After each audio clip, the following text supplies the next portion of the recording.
তারা এখনো বাজার সিন্ডিকেট দমন করতে পারেননি। দ্রব্যমূল্যের লাগামহীন ঊর্ধ্বগতিতে দিশেহারা মানুষ। প্রতিদিনের সংসারের ব্যয় মেটাতে জনগণকে যুদ্ধ করতে হচ্ছে। এর মধ্যে মরার উপর খাড়ার ঘা হিসাবে চলতি 2024-25 অর্থ বছরের মাঝপথে এসে শতাধিক পণ্য ও সেবার উপর মূল্য সংযোজন কর বা ভ্যাট এবং সম্পূরক শুল্ক বাড়িয়েছে সরকার। তাতে দৈনন্দিন জীবনযাত্রার খরচ আরেক দফা বাড়ছে সাধারণ মানুষের।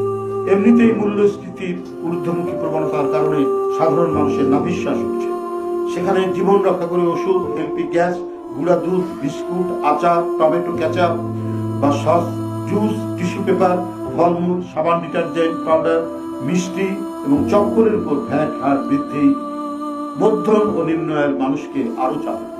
ডক্টর ইউনূস সাহেবের সরকার মানুষের যে আস্থা, সেই আস্থা তো চির ধরবে।